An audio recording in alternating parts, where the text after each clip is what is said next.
Want to show you what you need to know. Multiple systems already forming in this hurricane season. Officials on Tybee Island are urging people who live there to actually start preparing just in case. And WSAB's Kaylee Fedko spent the day on the island learning how different groups of people are planning for the possible storms. She joins us now with that story.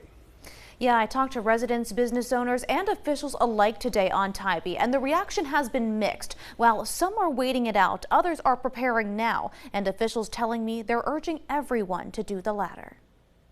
There's always a chance of a hurricane, and we're always prepared for one. Hurricane season is here, and Tybee Island officials are telling residents and business owners, if you haven't started preparing, now is the time. Tybee's assistant fire chief telling me, though the area is not in a state of evacuation, being prepared now is essential.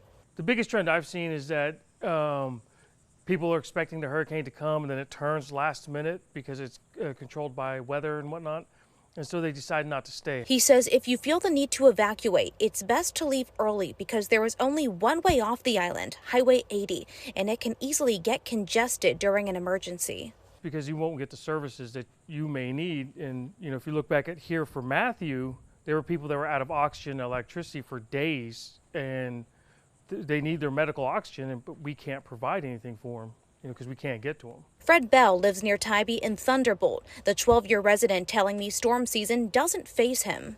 We got like stuff that's sitting on the side there in case it comes close, and right now I'm not preparing at all. But Tybee business owner Alan Newkirk says he's prepared year-round and is starting to bulk up preparations now. We always have the storage, we always have the plywood, we always have the sandbags ready to go, and they're always ready. So, but we don't really start worrying about them until September, October, November. He tells me he's learned to prepare early from storms in the past, like Matthew and Irma. Those were very, very small storms, and we know what can come. Also telling me when businesses don't make what he calls necessary preparations, those who make a living on the island are strained.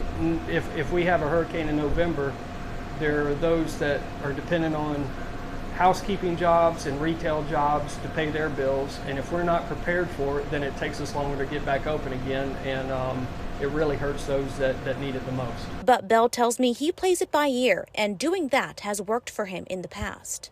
I kind of wait and watch what's going on. Not too much newscast. I mean, you got to watch it, but when I know it's coming, I'm out of here.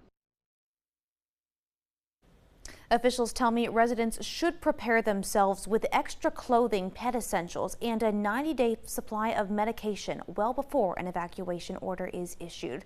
They also say those typically aren't ordered until a Category 2 storm is predicted. Kaylee Fedko, WSAB News 3 on your side.